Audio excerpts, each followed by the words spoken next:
MotoGP gets ready for the afternoon session. 1 hour on the clock, ready to go for the qualifying practice. And at the end of this, we'll know the running order for Q1 and Q2. Well, good morning, everybody. Good afternoon, wherever you are in the world. Welcome to one more hour of MotoGP action. And we're here at the Buriram International Circuit, the Chang International Circuit. Many different names for this one, for the opening round of the season. And the riders are heading out onto the circuit. 22 in total this morning. Marco Bezzecchi topping the timesheets as Marc Marquez now heads out onto the circuit. So, out we go then, with hopefully a clean amount of running. You can see the riders already out there. Bezzecchi is ahead of his teammate Jorge Martin on the rider tracker. As I will continue to close up, I've got 59 on the board as well coming into it, so that is hopefully okay on the monitor. Need to sync up a little bit on our driver tracker side of things. Alongside me in the commentary box, let's quickly hear from Guenther Steiner actually. Having watched that first session in the box and seen your riders out there in that first practice. Pretty cool it feels, you know, because it's not only since last year, since we announced it, you know, you think back when I started with this idea, it would be interesting to get involved in MotoGP and try to buy a team with some other people together. And now we are here. And, you know, this morning driving in, I was excited to get here. You know, I was here yesterday as well, but yesterday obviously the bikes were not out there. But today I think it's a beginning of something, you know, and it's always, I like projects, and this is a project now which I started, and now I need to work. And you've been working on it, I'm sure, over the winter. What have preparations been like for you over the last few months? Yeah, the preparations mainly was to understand what's going on, what we need to do to get better, to understand all the contracts which are in place. You know, it's all because we were very fortunate. We bought a team which was well prepared. You know, there was never a worry that the team wouldn't be at the racetrack. You know, I set up a new F1 team a while ago, but from nothing. So you're worried about a lot of stuff. But here, Hervé Poncharal left a good team for us. We got it. So I didn't have to worry about that one. It's more worrying to understand all the contracts, what is in place, what eventually we can do better or different. You know, it's just like trying to find that one out. So I suppose a bit different from preparing from an F1 season to MotoGP season, but the skills and knowledge that you have that you can transfer to MotoGP. Absolutely. I mean, racing is racing. Obviously, I never, you know, the people here, they are very good at what they are doing, and they do it for a long time. So me coming in, and I don't want to try to be better. I try to learn from them because they are the best. Otherwise, they wouldn't be here, you know. So, and then you can give your opinion about it. But coming in here, I don't need to tell these people what to do. They know what to do. I more need to understand and then say, hey, if we change a little bit, could that be better? But I'm dealing with very good people. And not just about MotoGP riders, but you were in the box for the Moto3 session as well, and keeping an eye on the next generation. Yeah, no, because we own the Moto3 team as well, and I think these kids, they deserve that I'm around with them as well. And I never in my career, I was never in the development of motorsport, and it's quite cool to see these young guys, but also for me to understand what is going on, because this is part of Tech 3. The Moto3 team is part of Tech 3, so I need to give these guys the same attention like the MotoGP guys, you know. So and I just, as I said, I want to learn as much as possible in the shortest time. And what is the feeling in the garages then, with Anea, with Maverick and Moto3 riders ahead of this first weekend? No, I think it's good. We had a team dinner last night. The riders came along, you know, both of them. So I think it's a good feeling. But you know, it's honeymoon in the moment. So let's wait a little bit. But no, at the moment it's good. So hopefully we can keep it up like this. Have a good weekend. Thank you very much. Thank you. Guenther Steiner there, who has taken over the KTM Tech 3 teams as well. He's brought his way into MotoGP. Now alongside me in the commentary box to help out my voice, as we take a look at Guenther alongside Jorge Lorenzo, Ian Birch is here. Dad, good morning. Interesting to hear there from Guenther Steiner that he mainly said there about how he set up a Formula 1 team and it didn't really make a difference. He really has fallen out with Haas completely, hasn't he? Yeah, but I think he was talking there about that first 2 seasons with Haas, where it was difficult to compete. Young drivers make mistakes, don't they? And they spent most of the time repairing the cars, didn't they? It's nice to see the link up now that the MotoGP and the Formula One have the same owners, which they do. Yeah, that was evident this morning, actually, when we've completely forgot about Moto3. Will there be more than Guenther coming over? You know, I mean, we've always seen that the Ducati and Ferrari are like Italian and stalwarts. Are they actually owned by the Ferrari are owned by the government? Are Ducati? As far as I know, they've the government do have a similar investment inside of Ducati, but it's not as big as what they have at Ferrari.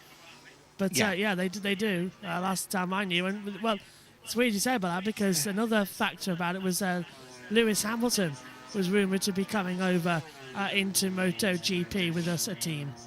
Lewis has always liked his bikes. You know, he's not the only one either.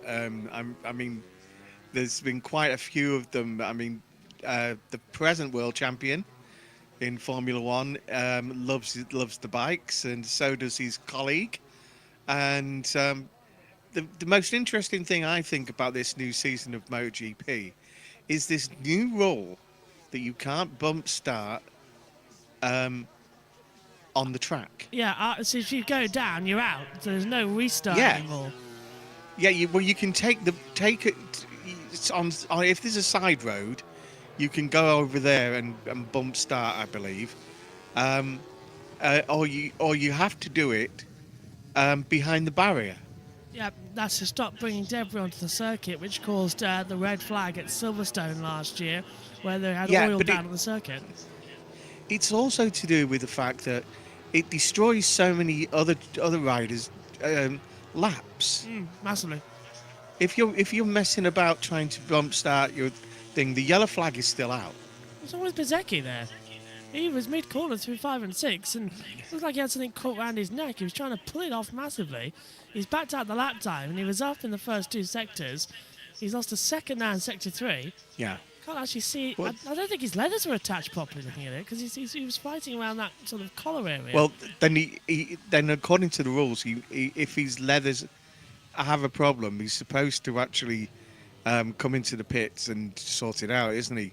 Yeah, we had this with Quartararo when his zip broke.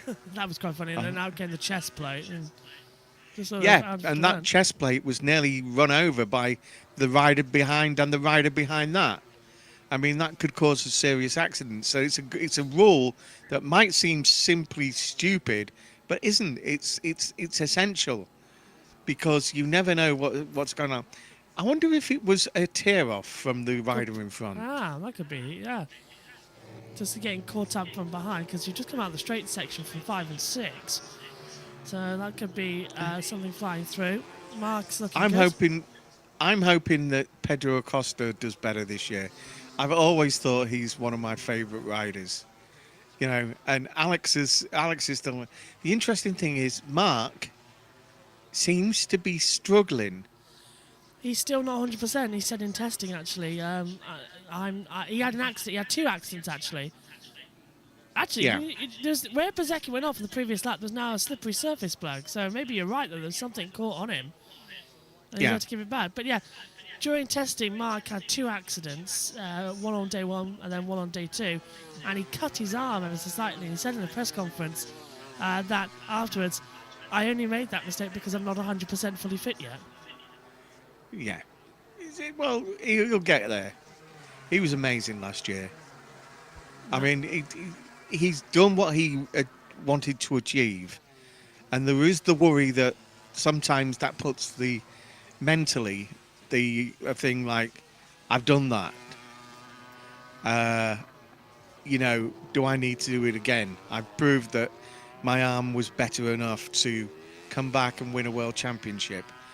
How did Top Rack do this morning? 21st out of 22.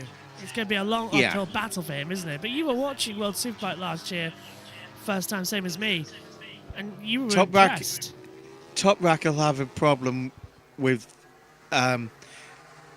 settling down on this bike. This bike is heavier and faster. He's more.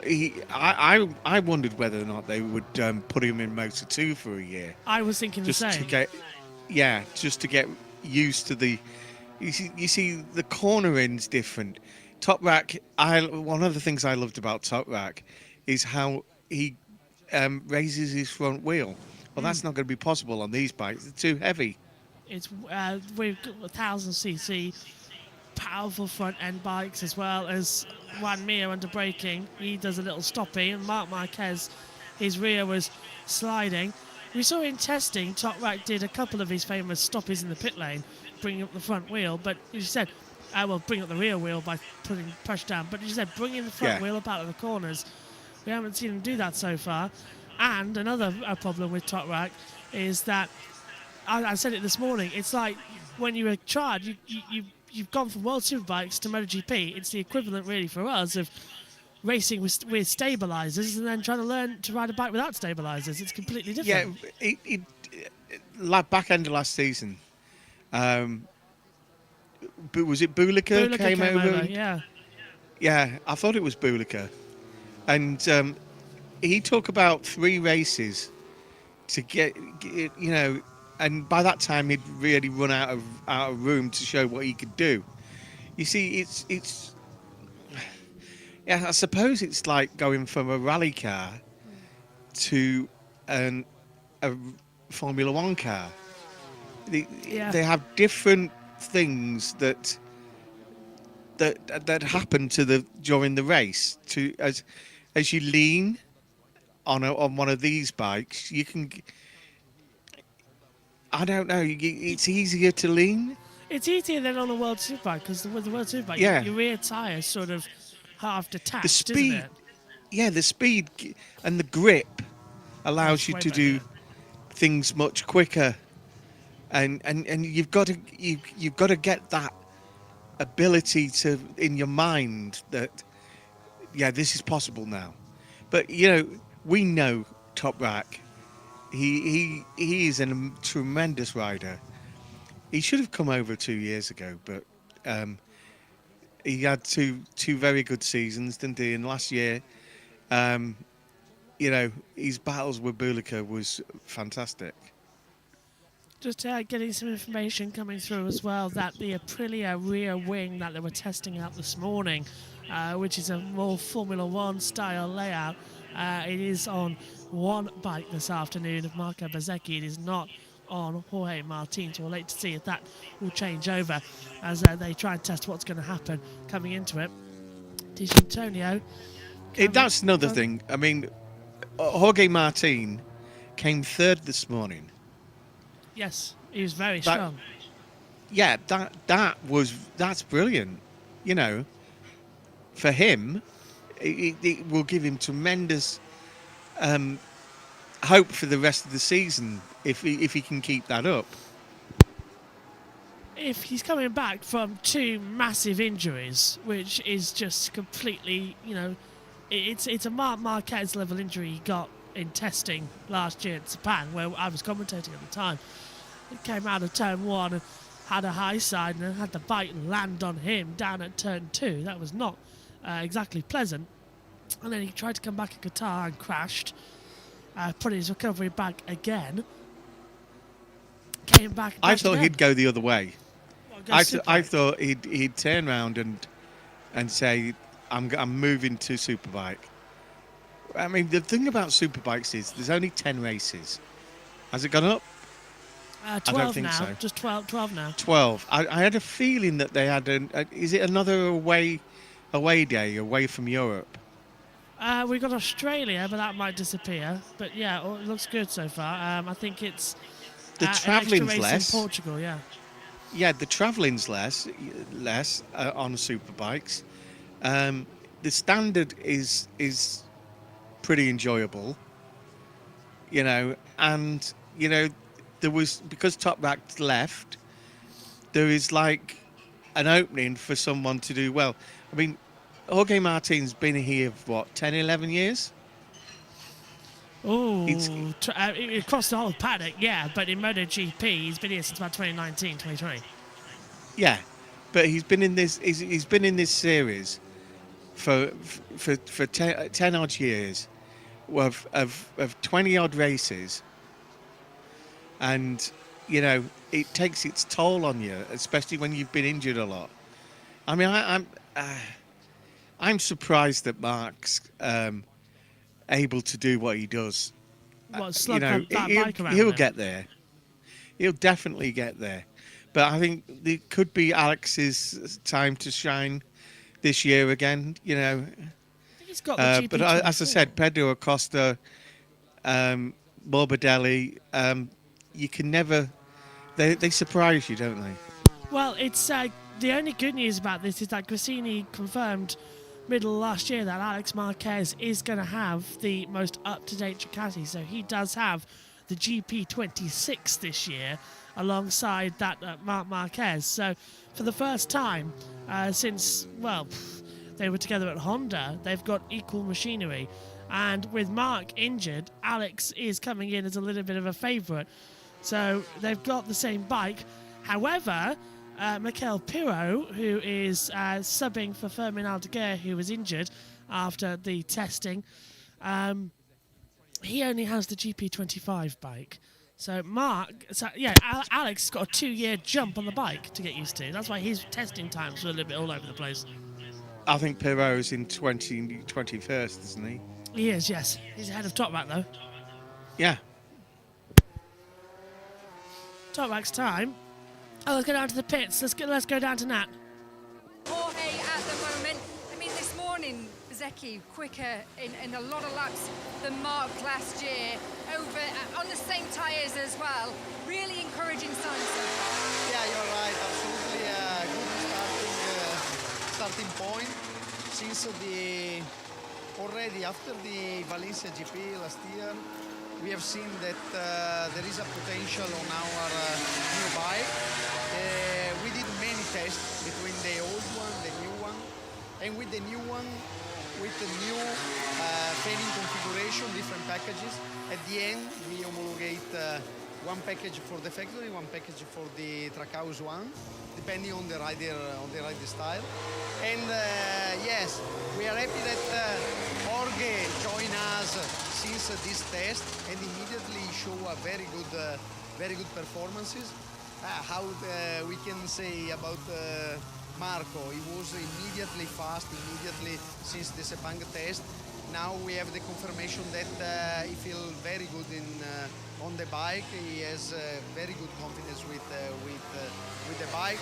But every race is a different story. So we would like to keep working as usual. And this is a difficult track for the tire drop, for the tire wear. So it's necessary to manage it very carefully. But since the test, we know which is the position on the track where we have to take the most attention and to be very careful on the tire drop and on the fuel consumption as well. Well, the feeling was after the test that Aprilia had made a real positive step over the winter. Where was your focus? Where did you want to improve? Since the starting of the last year, we worked a lot on the stability of the bike. It was something that we know since the past, but during the year we did a very good step forward. It is not fixed 100%, but will never fix 100%. So we are keep working on the stability of the bike to let the rider have more the bike on their hands, to get very in such a easy way to manage it, in particular with the different grip situation. We work a lot on that, and we are still working on the agility of the bike. If you take a look on the aerodynamic parts, we work a lot on them, and is quite different the 2025 aerodynamics compared to 2026. We work also on the agility side. Looks good so far. Thanks for talking to us, Paul. Thanks to you. Thanks, Nat. As we continue on then with 40 minutes to go, 20 minutes down. It is Fabio Di Giannantonio on top, 1:29.191 from Marco Bezzecchi, separated by just a thousandth of a second at the top of that board though. That's quite impressive. As we take a look, here's Marc Marquez getting out over the line, and hopefully that's going to be an interesting lap time segment for him. We'll try and practice. Don't forget this is qualifying practice, so the top 10 in this session will go forward into Q2. So it's a critical session to try and keep them operational, which 9 times out of 10 we have these situations going forward. Go on, Ed. Thankfully, the rain has stopped. It was short shower. Yeah, that was good then, because when I came in to give you your microphone, you said about how it was starting to rain out there. There's a little bit wobble with Jorge Martin. You can see there's a little bit of a cloud coming at the top of the circuit, but hopefully getting away. Top Rack, let's go, coming through the YouTube chat. Mark looks awful coming through. Yeah, a lot of love actually coming through for everybody. Clearly that was a Aprilia 1-2. Keep your comments coming through on YouTube. Here's Jorge Martin looking stronger, but oh, Neil Hodgson's Trackside. Let's go say good afternoon to him. Porter, I get this job when it's 35 degrees and humid. Thanks a lot. What's it like in the commentary box? Guys, are you still shivering, Gav? I'm sure you are. Well, I've come to the last corner. The most difficult corner on the track. Just behind me, it's got a really fast approach, probably about 180 miles an hour. 5th gear, and all the way down to probably 40 miles an hour 1st gear. What you can't believe, 2 things have stood out. I've been stood here for like probably about 5 laps. One is how many mistakes are made. It is difficult to be precise on this corner. Think they tested it last weekend. They know where the braking markers are, but to be precise, to get the apex perfect every time is very difficult. That's the first thing that stood out. Second thing, well, get ready for this. This is the analysis. This is why I get paid the big bucks. Everyone sort of looks the same. It's hard to pick the difference. And then I'm like, why can you not really pick the difference? And then you think, well, there was a second covering the top 20 this morning. So there's 12 corners. There's not going to be a big standout. If I was to pick a rider, now I can't hear the commentary and I've no idea what the lap times are. A rider that stood out, I'd probably say is Fabio Di Giannantonio. It was behind Marc Marquez for a while, which looked like he helped, and he looked like he was closing in. He's the only rider during those 5 laps, I'd say, that hit the apex perfectly. The last thing I'm going to say is the Yamaha. It looks nervous, it's twitchy. Every time Fabio Quartararo hits the brakes into that last corner, the bike snaps sideways. It looks hard work. Right, I know I'm starting to waffle. I'm going to go because, David, if you can just show that. So just look at this firm. This is on its way over, guys. Oh. Rains are coming, and I'm running back to the commentary box. It's about a 5-minute walk from where he is to the commentary box, so... Don't blame me for the rain coming. Yeah, because the commentator got me in there, isn't it? So the rain, we've got half an hour to go. Oh, hello, that's Martin running a little bit too deep, coming in to turn 1, according to my monitor. So he's running. Oh, hang on a minute. No, that's Top Rack Razgatlioglu. Where was Top Rack? Turn 3, he's run wide at. So it's going to get difficult this year, by the way, to tell the difference between the Prima Pramax and the Aprilia. This is Top Rack under brakes, the rear stepping out. He just didn't have faith in the corner. He wouldn't turn in that much. This is what we're saying about the weights and speed. The grip is different, and so it'll take him 2 or 3 races to get used to that. Maybe half a season, if he's having trouble like Lewis did in Formula 1 with the Ferrari. I mean, that was due to the carbon brakes. Yeah, and he went from a different and the brand steel from Brembo, brakes. yeah. Ferrari in Formula 1 have to have these steel brakes because it's an Italian manufacturer, and Lewis has always had carbon brakes, and he just can't do it right. And it's the same with Top Rack here. He's got to get used to the bike. His talent is there for all to see.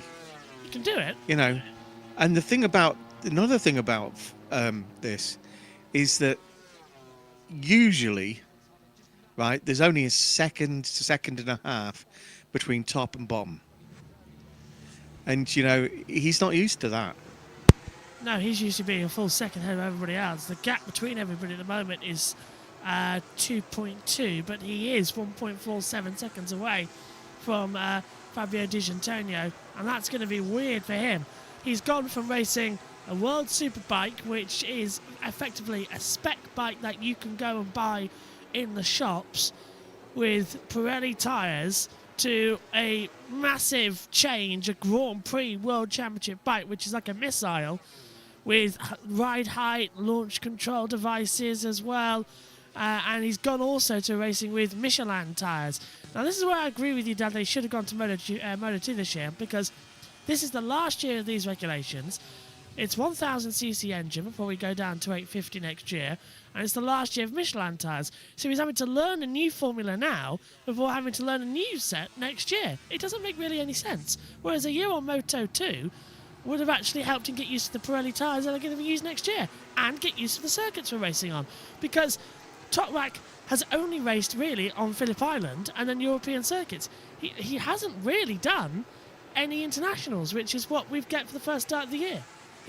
I think he'll be advantaged next time out when we go to Brazil, because we've never been to that circuit in the modern era. Yeah, you get that in Formula One as well, don't you? That's the established stars, when they go to a new circuit, find themselves, their times are roughly the same as the rookies. You know, there's not much between them because of the fact that everybody's learning the circuit. It's a bit easier now because of the way these games and, you know, the setup, you can do it Simulation, yeah. back at the factory. You can do these circuits on the simulators. But yeah, it's gonna take time for Toprak. Is Toprak the only rookie this year? We've got coming in as well from Moto2. We've got Diego Moreira. He's flashed up as well. But yeah, they're the only two. Oh, I can see Diego now. He's in 14th, isn't he?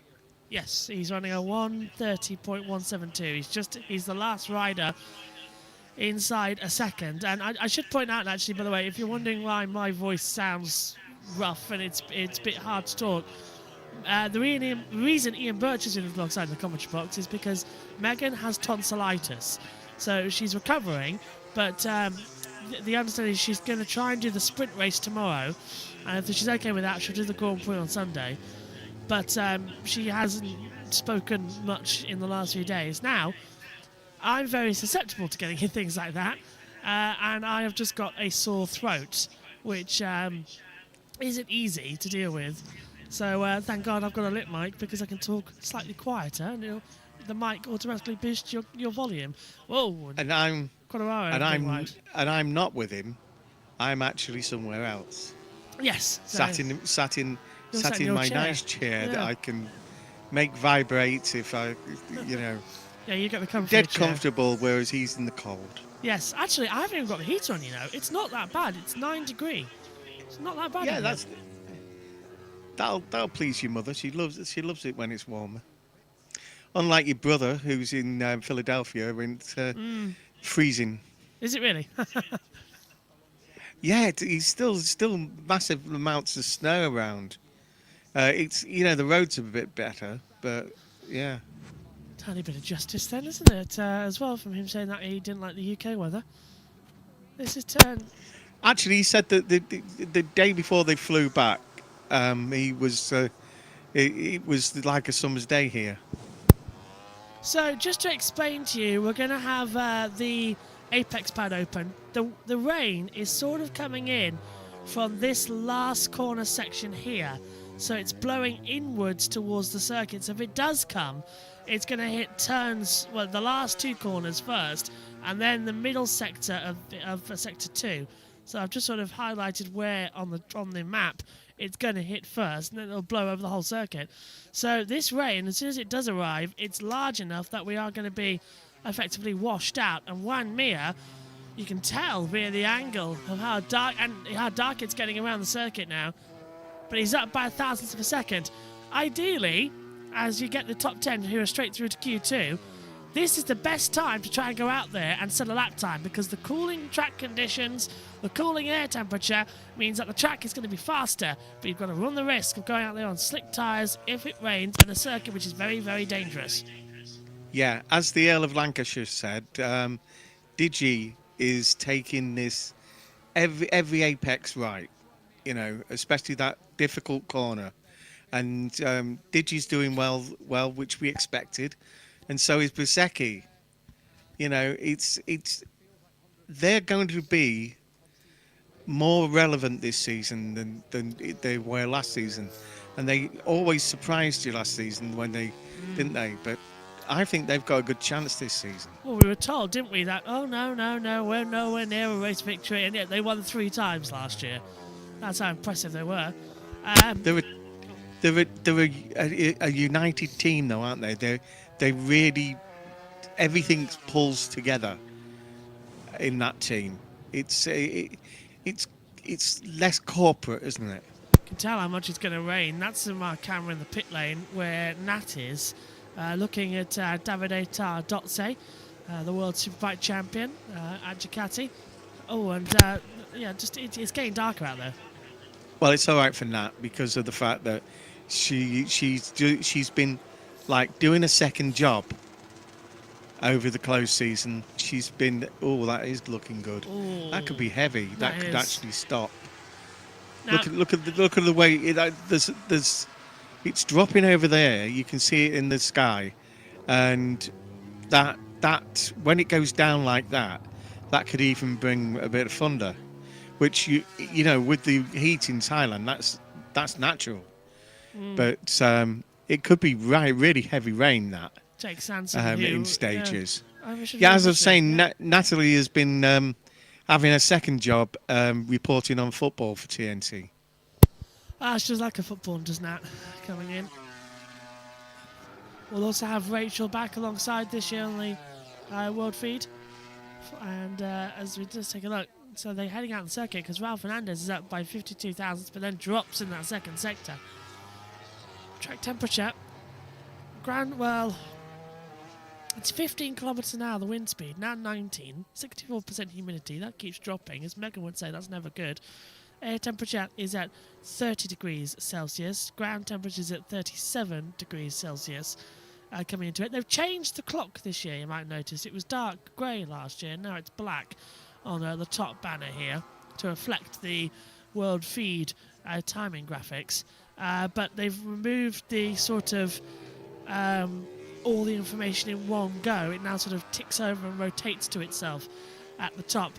Tig says Diego Moreira was so quiet in testing but has come out and said, don't forget about me being fast at the front. Oh, I think that's Fabio Di Antonio. Diego Moreira is doing well as well, actually. That rain is getting into the circuit. You can see where they've got the Long Live the King banner at the last corner. Brilliant advertisement of how much that rain's coming in. Well, I wonder if the red flag does come out, remember, then that would stop the clock. So we've got 26:30 left at the moment. So I hope they just sort of rain it off and let it go until the end. All the riders have done multiple laps. 12s, 14s, 15s, 16s as well in some cases. So they've all had a decent amount of lap time out there over the first 34 minutes. But that rain is coming in. We had that short shower you said earlier on down at the end of Moto 2. And now it's really getting into it now. That shot there, if you're an A-level geography fan, or you know you're doing that course, right? You'd love that shot because it's got the different there's 3 different clouds there, cloud formations, and it's really interesting. Out of interest, am I allowed to take this throat spray more times inside of an hour? How would I know? I'm not your mother. I'm your father. I'm just reading it and I don't know. Read the side. I have. above, it just says directions. Read the enclosed leaflet before using. Do not use it on a child under 6. But it won't do any harm, will it? No. It's throat spray, isn't it? Just really You know, hurts. most singers use this stuff all the time, don't they? We've used a fair bit of it. There's Mark running wide off the track. Right, you ready for this, everybody? If it means that you keep talking and I don't have to, it's take it. This is quite mind over matter, isn't it? Pit lane. That was awful. A very close eye on those dark clouds coming over, aren't we, Pablo? Fortunately, both your riders in Q2 at the moment. Fabio top, and he had a couple of good results last year, but wasn't always 100% comfortable with that 25 package, was he? But he looks really good out there this weekend so far. Yeah, from last year we are trying to improve, no, because it's very important to understand what happened. What we make the mistakes last year, no, and we was working a lot on the winter test about that, because we know that Fabio is a very fast rider. But it's true that some races was fighting for the podium, and other races it was hard to fight for the top 10. No, so we was working a lot on that. I think we arrived in a very good moment, and then this is first race. So keep pushing, keep working, and then try to make our best. How much of a threat do you feel Aprilia are here this weekend? Because this has been a Ducati track for the last 3 years, but Aprilia looking pretty solid. Yeah, Aprilia make a fantastic job during all this winter. No? Also, in the end of the season last year, Marco was very, very fast.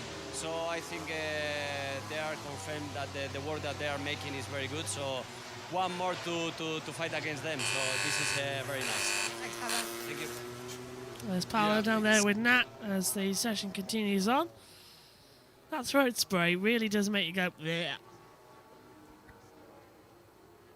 Not nice. What?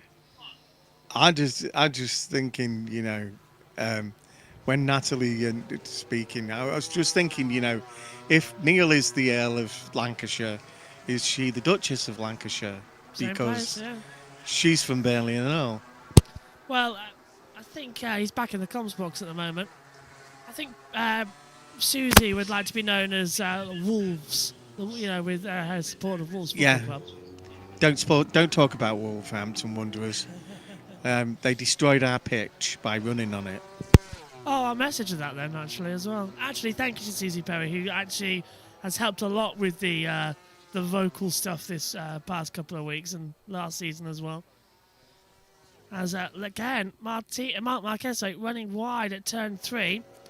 Davide Tardozzi not happy about that for one on the front. Just taking it a bit too far on the inside. Here's Bagnaia, he's half a second down at the moment. And Martin 0.078 off the pace. I've not got a gravelly voice, so, well, I guess that just stereotypical for people from Grimsby to have a gravelly voice, really, isn't it, as well? Ask John Hurt. Yes, exactly. Oh, very nicely done. Thank you. Anyway, you know, yeah, Wolverhampton Wanderers, that was a traditional cup tie. And because of the 8 days of rain our pitch had, we put a cover over it, but it just made the sides like mud heaps. The pitch itself wasn't too bad, but it was so soft that, you know, with these modern boots, I don't think there was, you know, they seem to stick at times. And anyway, that's football. Anyway, that rain is now virtually over the track. But I will say this, right? If it's anything like this country, it can be dark like that and hardly rain at all. Just a quick little thing you said about rain in the UK. It's actually a fact for the first time in history since records began. It has rained every single day so far in 2026 in the United Kingdom and select areas. Yeah, especially in the West Country. So that is insane compared to how we're now at the end of February. Bristol taxis are now boats. So that's 60, 68, 69 days running with rain. Yeah, it went past St Swithin's Day, where traditionally if it rains on St Swithin's Day, you'll rain for 40 days and 40 nights. Been Well, there. if that happens, that could take it into nearly 100 days of rain. Speaking of oil, It's daft. well, those flags are out again. So I think it's starting to rain at the back sector there. And it is starting to rain. It is starting to rain. Acosta was on a There good it lap is. and all. There it is. The white flag with the red X. White flag with the red X. That indicates it is starting to rain. So it is now raining in select parts of this Chang International Circuit as Acosta comes over the line with a 1:29.304. Considering how heavy that is, I'm surprised that they're not backing out of this. But look at Marc Marquez. He was at 12th fastest. He's just got that lap time in place. He's got up now into 4th fastest on a 1:29.521. Bezzecchi not improving. He stays where he is with less than 20 minutes to go. He was still 17 thousandths off his own fastest time, which is only a thousandth off of Fabio Di Giannantonio. But with the rain now coming down, that means we're not going to see quite a lot of action in this raining session, because it will be a damp track. And you can see on board with Marquez how much rain it looks like it's going to have in the last sectors. You could see how humid it was when Neil was on earlier. His face was like dripping. It's very humid out there, and that affects you. It's uncomfortable, isn't it? And when you're in leathers and things like that, the only thing that's cooling you down is the speed at which the bikes are going. So it must be really uncomfortable for them, things. But it's the same for all of them. Yep. And I think they're all doing a really good job of that at the moment. They're all doing their jobs worth as Acosta comes into pits. They might like a bit of rain. You know how Lift humidity.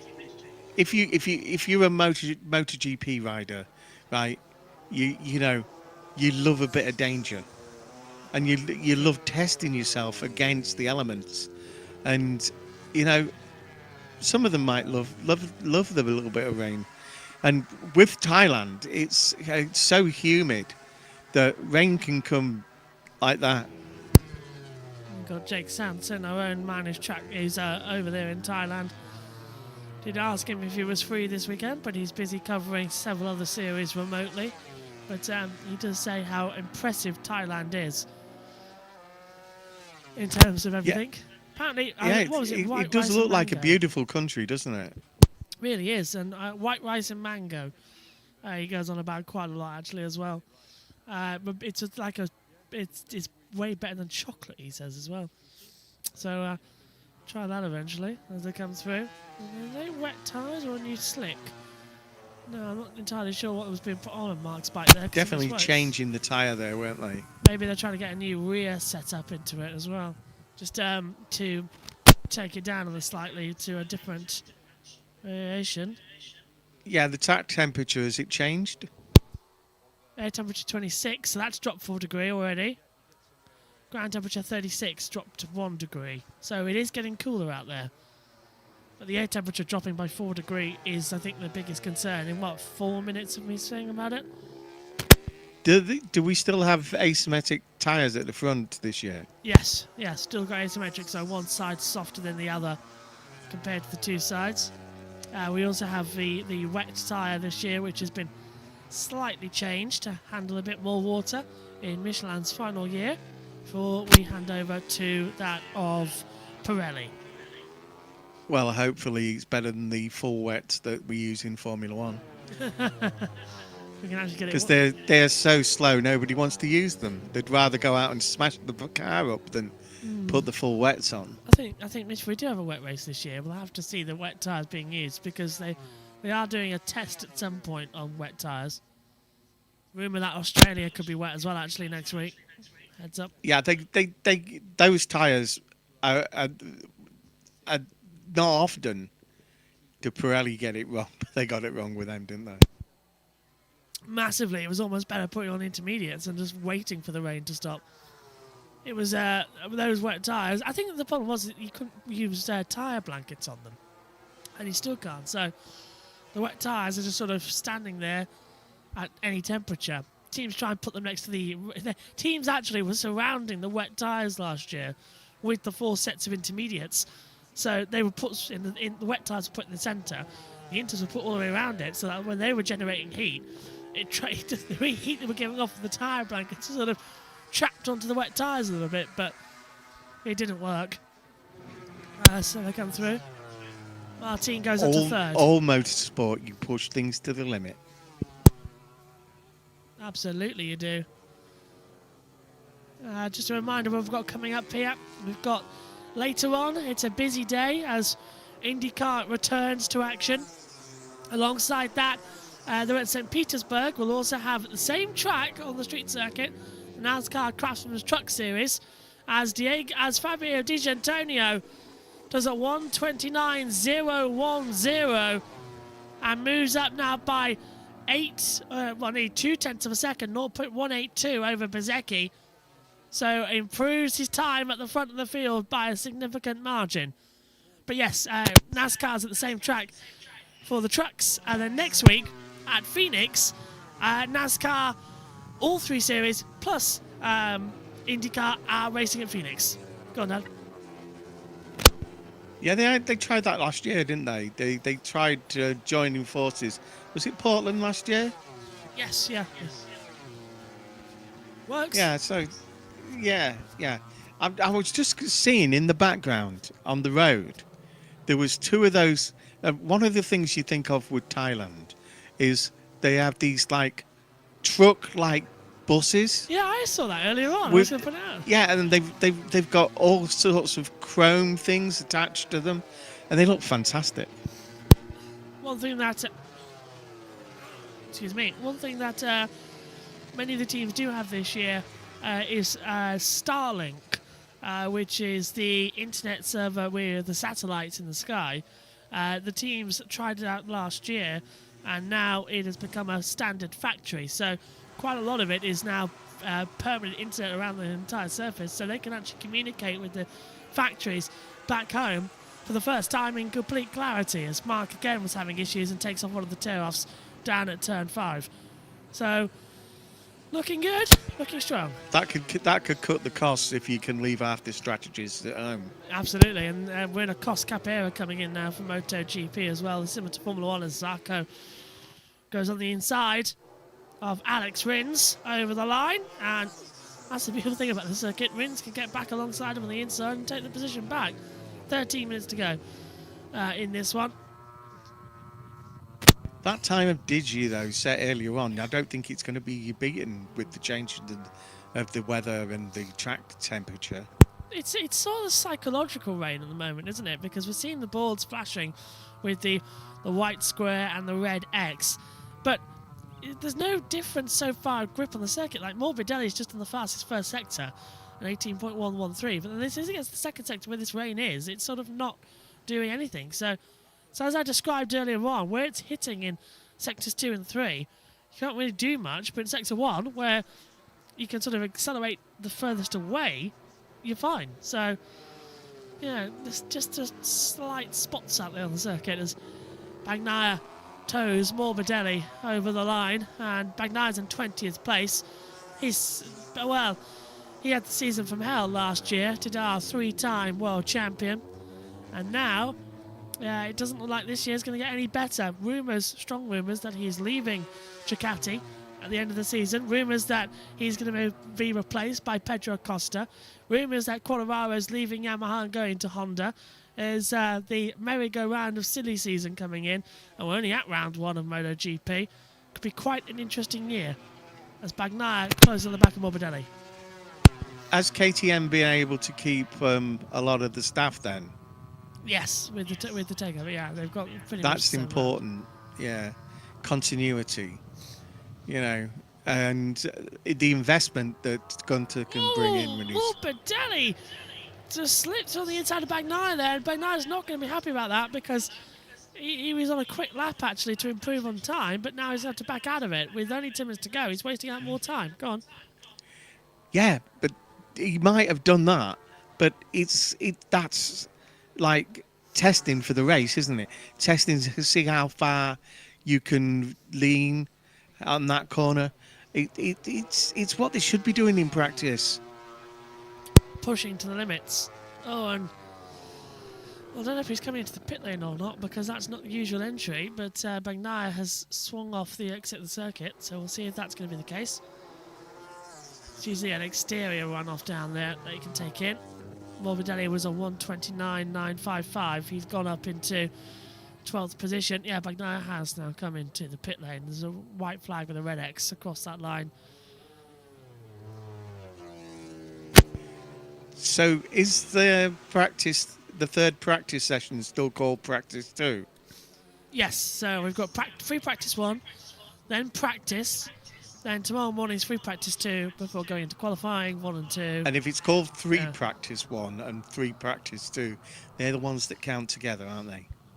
No, practice counts. Free practice means that it doesn't count. So this session counts for the qualifying running order. Technically, this should be called qualifying practice, not practice. They're not brilliant with the names, really. It should be free practice 1, qualifying practice, free practice 2, qualifying, sprint, warm-up, race. But for some reason, they call this practice, even though it counts. It's for qualifying because we set the grid order with it. I don't know. It's their version of trying to make things last. We are expecting a new format next year, by the way. So that is what we're expecting. Liberty are not happy with what we've got right now. And Dorna are no more. Dorna have been replaced by the MotoGP sporting organisation. So the name changed. Carlo Espeleta and the families are still behind it. But Liberty now with a stronger hold over what's happening. And we are expecting a new format for MotoGP next season, which should simplify the action a little bit more. One thing when Liberty took over Formula One, well, one good thing was they brought a lot of pizzazz to it, as everybody thought they would. Which is what we need here, isn't it? Yeah, and that brought in more viewers and attracted, because you know the American audience and that they love that sort of thing. But what I'm thinking of is the fact that they also gave jobs to some very important people, some historic Formula One people, in all different sectors. Oh, that was he didn't like that, did he? That was his own teammate. That was Mikel Pirro who blocked Alex there. And the way to develop it, if you want to come in and develop a sport like this, you need experts to guide you. You know, and that's what happened in Formula One. And it's improved it a lot. Hopefully that MotoGP is going to be continuing improvements as we come into it. This is, of course, the first season that Liberty have had full ownership over the sport. However, the first thing they did... I told you, look, Pirro saying I'm sorry to Alex, but the rain, you can see it sort of down on the back straight towards turn 3. We're also expecting this to be the last year that Thailand opens the season. It looks like we're going to head back to Qatar next year. Yeah, and Qatar is the opposite to this race. Whereas this is a humid race, Qatar is a very dry, sandy circuit. Yeah, and it does rain actually. We've had wet races there from MotoGP a couple of times actually. There's Fernando Guerre watching from home as he is out injured at the moment. We're expecting him back in a few races' time after his testing accident. But yeah, Qatar next year looks to be the season opener. The same as Bahrain will return as the season opener for Formula One, because of course with Ramadan currently being in place, Ramadan gets earlier and earlier each year until it eventually resets itself. So it goes backwards throughout the calendar year. So next year, Ramadan is earlier than what the season is going to be. So it looks like Formula One are going to return to Bahrain as the season opener, back to back with Saudi Arabia, and MotoGP will start off in Qatar, which is why they're slightly later right now, because even though we're in Thailand right now, it's not as big as what it is in the Middle East countries where we have they said they cannot race at all during Ramadan.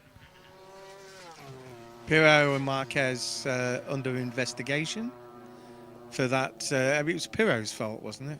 Yeah, it was definitely Pirro's fault. He'll get a little bit of a slap on the wrist on that one. Just going to be more attention. I thought it was Alex's arm that was up. Yeah, Alex was not happy with it as well. But yeah, actually, it was really interesting. Formula One went testing in Bahrain right at the start of Ramadan, and it was quite interesting what everybody was being told about, because of course while the sun is up you don't eat. So in the paddock at lunchtimes there were curtains drawn across so that everybody else who wasn't doing Ramadan could have food and could eat. So they were very respectful. And then the hotels, similar thing. It was cut off so that you could still experience it. I thought that was a wonderfully open gesture to make sure that they could do it, because, of course, our teams requested Bahrain as a testing venue for some reliable running. But yeah, that's interesting. I know Craig Slater in the centre between the pit and the thing. There was the dates, and yes, Craig could not stop eating those dates. Just had an interesting thing come up. Why can't we see the tyre counts for any other manufacturer apart from some Ducatis? Not entirely sure why. I think that's because they haven't yet worked complete with the transponder. So that'd be a MotoGP issue, not an our side issue, because I'm looking at two different servers which have got the same thing and they're showing two different things. I think it's because, well, quite a lot of them out on the circuit, but at least the tyres are correct, soft front, soft rear. Just can't see how old they are at the moment. Keep an eye out if more than 3 change, though. Alex Marquez is 6 thousandths up in that first sector. Let's see what it's like through sector 2, through 5. Hard on the brakes, into 6. One of the things in MotoGP is that the crew can talk to them via the dashboard, where it's and that does mean that when they get a notification, they have to look down, and that is slightly dangerous, but the riders seem to think that that's better than having, say, someone talking to you in the helmet. Oh, yellow flag, sector 3. Someone's gone down. That's the first time this in practice too, isn't it? It's Aigura. Practice. Yep, it's Aigura's gone down. So that's down on the entrance. That's through 6, 7, 10, 8. Oh, it's actually saying quite 10, interesting 7. to see whether or not he was pushing, to see how much grip he had on this circuit. Where is he? Let's have a look then. Here we go. So, it's on the switchback. So he's gone out too wide, and it's just cut underneath him. So he can't. He was out wide with the marbles for the cutback. Yeah, he wasn't trying to, like I asked, trying to get the things. He just made a mistake as he came into that S. So that's going to spoil. The yellow flag just went away, but Mavi Vinales in that sector time. So was a whole gaggle of riders coming through that sector now. Here they all are, and they've all lifted off. Apart from, if I'm not mistaken, Jack Miller. Yeah, but was Miller through after the yellow flag had gone on? That yellow flag went off really quickly. It's the new rule. It's the meaning sector. that it's not lagging. The yellow flag's not lagging, and if that's the case, then people like Miller will benefit from that. Well, let's have a look at Bezzecchi, because he was 3 tenths up at the moment as well. Mavi Vinales has just had his lap time cancelled for the yellow flag. Let's have a look then, because with 1 minute 50 to go, look at all the improvements in the sectors. Marco Bezzecchi, 1:28.526.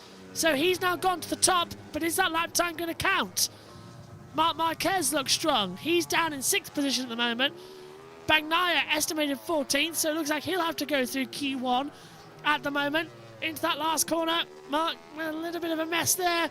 Over the line. And Mark goes 2nd fastest. Still, though, Bezzecchi on that Aprilia, 4 tenths of a second faster, which is absolutely insane. Bagnaia does go 14th. 1:29.84. That was definitely a faster yellow, though, wasn't it? Yeah. And there was no chance of him recovering his bike. But it maybe the new rule is having an effect in the fact that they're getting rid of the yellow quicker. It's a new lap record for Marco Bezzecchi on the Aprilia, and that's been done in practice. 1:28.526 as Digi goes out wide. So he wants another lap time. I don't think my vocal cords can go high in order for this session. It is only practice, I'll try and remember that. But it does set the top 10 for Quali 1 and Quali 2. Don't forget, It'll be 12 riders going through the next session. Oh, and Vinales just misses out. 1:29.623. He goes 11th fastest. Have to go through Q1. Acosta jumps up. Your voice is going to be great for IndyCar on Sunday, isn't it? I'm worried about the NASCAR as well. That could be quite something as well. IndyCar back to NASCAR. Yeah, 3 MotoGP races in a row. I really hope Megan's available. Martin, Juan Mir up into 7th position now. Your sister can't even eat solid foods at the moment. She's dying for solid food. That's true. She can't. She's been living off of custard, and I think last night she had some tomato soup. At least I can still eat, thankfully. Over the line, and Bagnaia does not improve. He stays in 15th position, so he can't get any more times out there. Marco Bezzecchi's top, Marc Marquez second, and nobody else is improving. I think we have our top 10. And only two riders got deleted that time? Yes, so that new rule is working. Oh, and well, yellow flag's out now, sector 1, but that's where the practice starts on the back straight away. So that new rule working very, very well.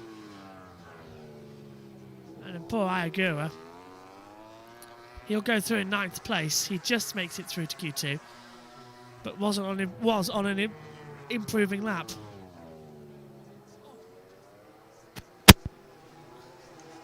So, Bezzecchi, who was second for most of this time, that lap that he managed to put in on a colder track, where did that come from, you know? This Aprilia, and there's another yellow flag out now in sector 2. I'll just double check why, because Pirro is going quite slow actually. I think Pirro's had a problem coming up into turn 2. Yeah, that is a quite astonishing time. Aprilia looking very, very strong again. Marco Bezzecchi, the man who sort of gave the faith back to Aprilia last year. Keeping and in Jorge Martin's in 5th, isn't he? So that's a good result, both in the top 5. Look at Bagnaia, that was the all-time lap record from 24, 1:28.7. Bezzecchi is now 0.174 seconds faster in what could be the last year to get new lap records, with next year being 850cc engines. Oh, right. I've got to go through the hot results. So come into the pit lane on that one. Right, let's take a big sip of drink and see how far we get through. Has the ride height gone? The ride height device? Next year. And I was going to say, because it looked like I thought it was going this year. But that was so low. There had to be the ride height device. Yeah, it's well, there's Martin trying to get that front tyre up.